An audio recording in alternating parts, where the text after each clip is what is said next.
동안에 우리나라를 선진국 문턱인 130개 국가 중에서 최빈국에서 40위권까지 끌어올렸습니다. 이건 기적이 아닐 수가 없습니다. 박 대통령은 여러분 아시다시피 사관학교 생도부터 혁명을 꿈꾸었다고 합니다.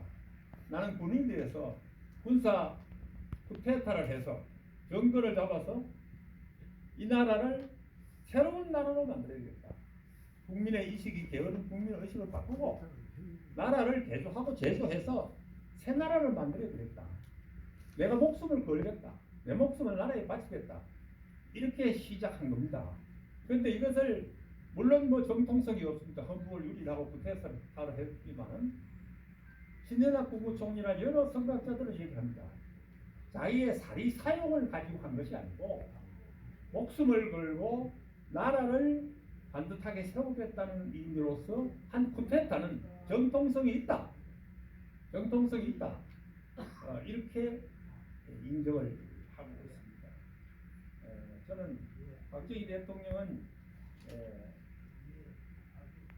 얼마나 청량하냐 하면은 은행 돈, 나라 돈이 지금 자기 돈입니다. 그러니까 부정부패 청렴에서는 아주 모범적입니다.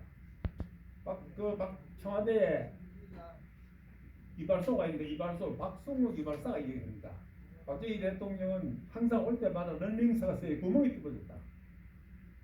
벽지도 다 낡은 벽지고 시계도 다 보물 시계고 그리고 가계부를 적는데 몇 천 가지 다 적습니다. 이렇게 알뜰하게 사실 분이 가히 있었겠느냐. 청렴결백하고 가지고 리더십이 무너지지 않습니다. 절대 부정부패를 안 합니다. 많은 사람들 앞에서 큰 소리 치고 당당하게 군림할 수가 있었다. 저는 그렇게 생각하고 세계적인 쿠데타를 성공한 나라 중에서 다 무너지는데 우리 5.16 쿠데타만 성공을 했습니다. 그래서 우리 5.16 혁명은 사실 근대화 혁명입니다. 근대화 혁명인데 일본의 명치유신이 뭐 근대화 혁명이고 위대하다고 하지만은 일본의 명치유신보다 훨씬 더 위대한 혁명이 5.16 혁명입니다. 왜냐하면 무에서 유를 창조했기 때문입니다. 일본은 유에서 더 큰 유를 창조했을 뿐입니다. 그래서 대단히 위대하다고 저는 생각합니다. 우리 박 대통령은 어떠한 사상을 가지고 이렇게 혁명을 했느냐 하면 그 사상적인 기초가 대단히 훌륭합니다. 그 사상이라 하는 것은 그의 책에서 나옵니다. 혁명과 동시에 나온 책이 국가와 혁명과 나라는 책이 있습니다. 이 책을 읽어보면 정말로 소설가다운 그런 문필로서 자신있게 당당하게 글을 썼습니다. 그것이 국민들에게 전혀 알려지지 않았어요. 그 당시에는 박정희 대통령의 그 업적, 예를 들어준다면 뭐 새마을운동 노래를 지었다, 조국창가를 지었다, 그 다음에 또 박정희 대통령이 저서를 냈다, 네 권의 저서를 냈어요.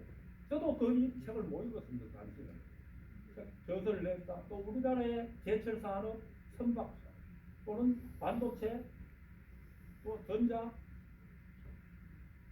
이런 산업에 얼마나 많은 업적이 있습니까? 정기용 회장하고 또 신동식 선박왕하고 고선소를 만들고 김한이 과학자하고 만들어가지고 우리나라 트랜지스터를 전자산업을 일으키고 이희소 씨하고 65년도부터 핵을 개발했습니다. 65년도 핵 개발에 진력했어요. 과학자 한국 535명을 대정연구단지에 불러가지고 1년에 1억씩 대통령 보고 3조나 많은 돈을 주어가면서 과학기금을 이루었습니다.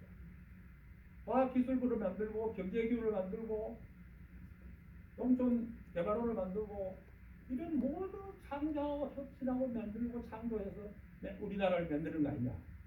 그래서 이런 분은 우리 오천 역사에서 박정희 대통령밖에 없다. 저는 그렇게 생각합니다. 그래서 그 당시에는 이 박 대통령을 업적을 자랑하는 것이 금기화되다시피 해서 본인도 또 자랑을 하는 것을 절대 모함을 했어요. 내 자랑하는 걸 절대로 보도 모함을 했어요. 그러니까 알려지지 않았다 하는 것이 그 당시의 상황이었습니다. 저는 박정희 대통령의 위대함에 대해서 또 한 가지 말씀드리고 싶은 것은 혁명과 동시에 나라를 정권을 잡아보는 국가 재정이 파탄이 나서 도둑맞은 빈집 같다. 국가에 돈이 없습니다. 그래서 61년 혁명과 하고 난 뒤 61년 말에 미국에 가서 케네디 대통령을 만납니다. 내가 한국을 정권을 잡았는데 산업화를 위해서 공장을 시켜야 되는데 한 20억 원을 빌려달라. 사원을 빌려달라. 케네디 대통령이 그건 문전박대 당합니다. 내가 민주나라에 월초까지 있었는데 무슨 사원을 빌려주느냐. 안 된다. 의회에서 반대해서 안 된다. 그래 문전박대하고 오면서 일본어 드립니다. 일본어가 일본 천황을 만나가지고 우리 국교 정상화하자.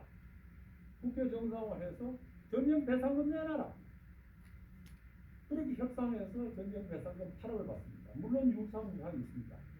그렇게 받고 그 다음에 나와서는 서독으로 갑니다. 서독 가서 간호원 간부를 담보로 해가지고 3,500만 원을 받고 그 보급이 전부 우리나라로 보급이 돼가지고 우리나라의 이 무역 자금으로 활용됩니다. 그 다음에 한 가지가 이제 월남전이 일어납니다. 월남전이 일어나는데 돈슨 대통령이 이 선거 공약에 월남 성의로 이끌고 하는 것이 자기 선거 공약인데 이게 자꾸 오래 끌어가지고 자기 뭐 아주 기념에 빠졌단 말이에요. 그러니까 우리나라 군대를 파견해라 하니까 박 대통령이 거래를 합니다. 협상을 합니다. 그냥 안 되겠다. 전쟁 지원금을 내놔라. 그래가지고 거의 10억 받습니다. 10억 불. 10억 불 받아서 우리나라가 만약에 우리 군대가 파견 안 되면 미군이 빠져들어갑니다. 빠져들어가면 우리는 안보가 또 무너집니다. 그러니까 파견 안 할 수가 없습니다. 그래서 파견해서 그 돈을 받고 또 우리가 70년도에는 중농 사태가 나서 달러가 기름값이 엄청 천정부지에 올라갈 때 우리 노동력이 있어. 값싼 노동력을 기술자 양성에서 기술고등학교 또 대학에 전자과학과 뭐 각종 기술사를 마구 양산을 해가지고 중동에 보냅니다. 이런 식으로 뭐 아주 뭐 상상도 못할 정도로 전쟁을 치듯이 함께 바뀌거든요. 영부고속도로 건설할 때 거의 박 대통령이 지도를 쳐놔놓고 하도 그 그림을 많이 그 지도가 다 따라가 옆에서 그림인데 지도가 다 따라가 없을 정도였지 않습니까?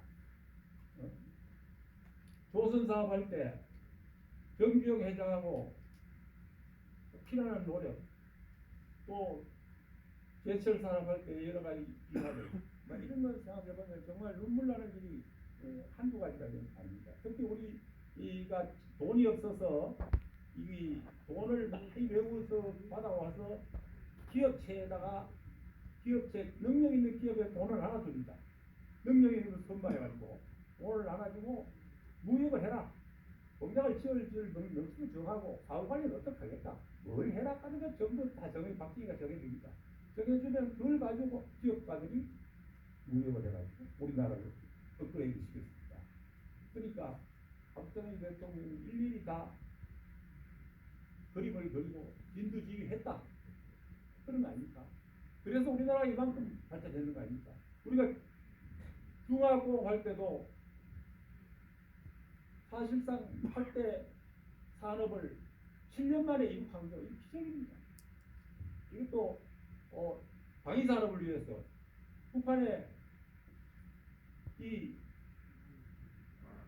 무장 능력이 우리나라에 4배나 됐습니다. 경제가 우리나라보다 4배나 나타났습니다. 국민 소득이 높았습니다. 그거를 능가해서 73년도에 북한을 따라잡습니다. 이런 위대함에 대해서 저는 놀라운 일이고 우리가 알아야 된다는 생각을 가지고 또 한 가지는 박정희 대통령은 IBR이라 해서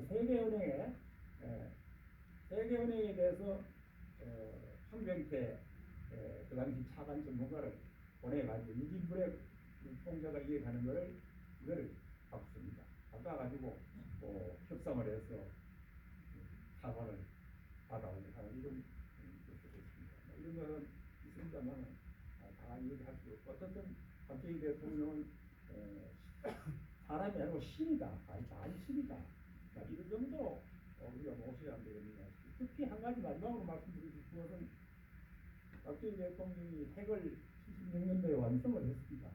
하고 미국에 들켜서 거기에 나는 17년도에 다시 시작을 해서 이희소 과학자를 불렀어요. 이희소 씨가 일본에 와가지고 예민하게 왔다가 한국으로 깊이 보호하고 넘어옵니다. 일본에 와서 청와대 핵밀터 들어가 청와대에 가서 자기 뼛속에 넣은 이 프로젝트를 박정희 대통령께 줍니다.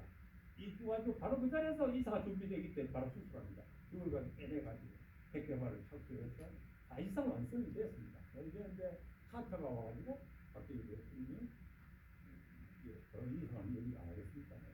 다시 목숨으로 돌아가겠습니다. 그때 박정희 대통령이 꿈이 도로산에 가서 박성범이라 하는 경호실장에게 말씀하시기를 내가 18년 했는데 1년만 더 하고 난 마치겠다. 그래서 내가 좀 그거는 난 내놓겠다. 이렇게 얘기했습니다. 선우현이 선우희 동생 선우현이한테도 얘기했습니다. 기록에 나옵니다. 그래서 박정희 대통령이 자기 목숨을 나라를 위해서 바쳤다. 이렇게 보시면 됩니다. 박정희 대통령이 이 정도 말씀드리고 공산권 심의에 대해서는 제 소견을 한번 말씀드리겠습니다. 제가 김영기 이사장님한테 대충 말씀드렸습니다만 다시 한번 말씀드리고 싶습니다. 공상은 입당대로 이제 하시겠다 하는 생각이죠. 공상의 그 입장도는 제가 보기에는 소견은 사실 동대구역이나 안을장이나 좀 어렵습니다. 관소가 대통령 혼자 있어서 굉장히 이럴 것 같습니다. 저는 그런 생각을 가지고 제 소견에는 팔달교 부분의 금호강 강변에 높이 올려가지고 이 고속도로를 다니는 사람이 다 볼 수 있도록 미국의 자유의 신상같이 세우면 안 좋겠느냐. 아주 크게 높이 올려가지고 공성을 세우면 되지 않겠냐 싶고, 두 번째 문신자 회장님도 늘 말씀하시자면 박정희의 동상으로 그칠 것이 아니고 우리 대구는 사실상 우리 금모기 운동 또 서상돈 기생이 한 국채 보상 운동의 중심지가 대구입니다. 대구가 옛날에 인구가 500만일 때 서울이 350만밖에 안 됐습니다. 부산이 150만이고 영남도가 정하면 대통령도 만들어 탄생한 곳이 대구 아니냐, 경북 아니냐. 이렇게 생각해 볼 때 우리는 자존심을 가져야 됩니다. 대구의 자존심이 뭐냐? 이렇게 생각해 볼 때 박정희 대통령의 동상 기념공원은 반드시 해야 된다. 그래서 우리가 모두 기업을 치고 나오고 적어도 상암동에 서울 상암동에 박정희 기념관이 90억을 모금했습니다. 90억. 그런데 우리는 그 10배인 900원 모아야 안 되겠냐?